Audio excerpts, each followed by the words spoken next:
In this video, we're going to be going over PortSwigger Academy's offline password cracking lab. So this lab stores users' password hash in a cookie. The lab also contains an XSS vulnerability in the comment functionality. To solve the lab, obtain Carlos's stay logged in cookie and use it to crack his password. Then log in as Carlos and delete his account from the My Account page. It gives us a set of credentials and a victim username, but nothing else. Let's go ahead and spin up our lab. Okay, so let's walk the app a little bit before we do anything too extensive. My accounts. Let's try logging in with our credentials, Lunar and Peter. And we are taking a look at the stay logged in cookie, so we're going to check that box and we're going to log in. And we see our username is Wiener. We can update our email. We can also delete our account. So let's not press that button if we don't have to. And that is going to be pretty much it. So let's go ahead and log out. Let's take a look at our traffic that we generated in Burp Suite as we walked the app. So proxy, HTTP history. Let's go down to the bottom. Now let's look at the login request. And we see that we have a session cookie. We have a stay logged in on. Now let's go to the response. And we see our stay logged in cookie is this string right here.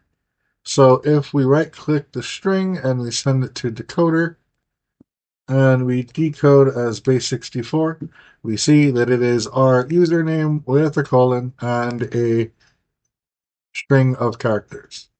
Now, at a glance, we can tell that this is an MD5 hash. Now, if we copy this value out and we paste it into a notepad, we see that it is 32 characters. Now, if we go to Google and we type in how many characters does an MD5 hash have, we see that it is 32. So odds are this is an MD5 hash. Plus, we're seeing the username colon MD5 hash, which is pretty common in a lot of regards. So let's copy this out. Let's go back to Google and let's look for Crack Station. Just a note, if you're doing this for an actual client, it's probably not best practice to use a public website to kind of search for these hashes. Try to use something like Hashcat or an offline password cracker. But for the lab's sake, we can use this for now. If we crack the hash, we get Peter. And so we know that the cookie itself is formatted as username colon and an MD5 hash of the password, in our case, Peter. So now that we understand kind of how all of this is formatted, we can now try to steal the victim user's cookie and then use that to log into their account. So if we go back over to the lab, we see that there is a XSS vulnerability in the comment functionality. So let's go back over to the lab and let's scroll down a little bit and let's look at one of these blogs. So the art of communication. Why not? Now scroll down and we see that people are able to leave comments here. We want to see if this here is vulnerable to cross-site scripting or XSS. Script tags and let's say something like alert and one and the script tags.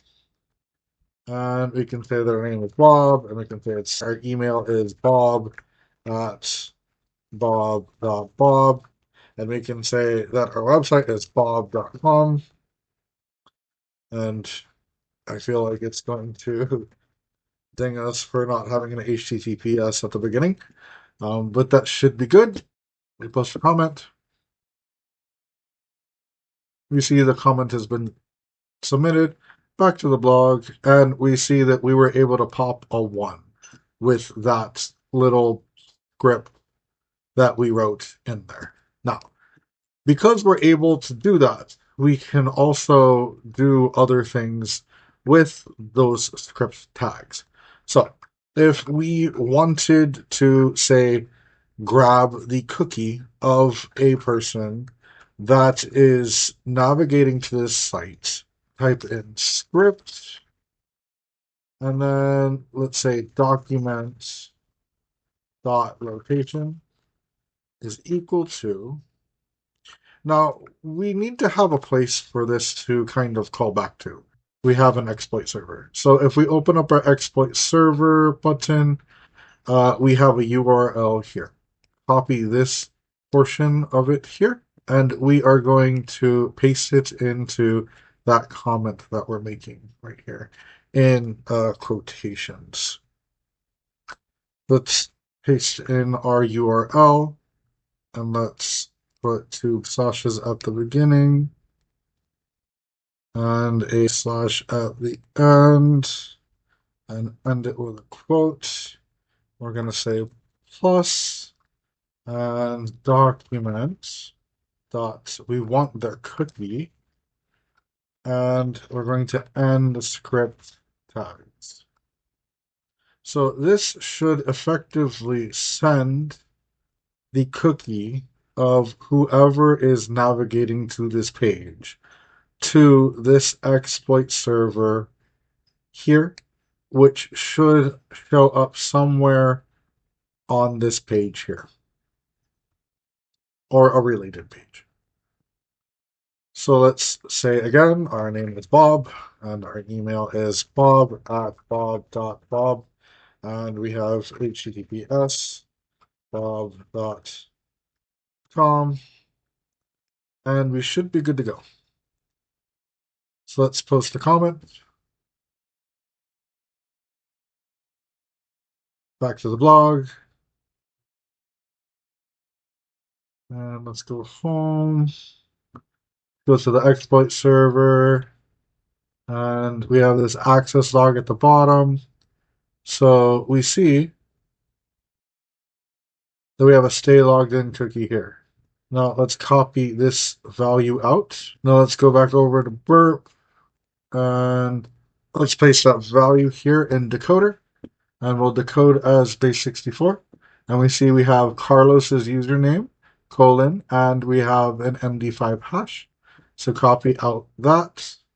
Now let's go over to CrackStation and paste in that value. And we can crack hashes. And we have a password of once upon a time. So if we go over to our login form in our lab, and we type in Carlos, and our password is once upon a time, we have successfully logged in as Carlos.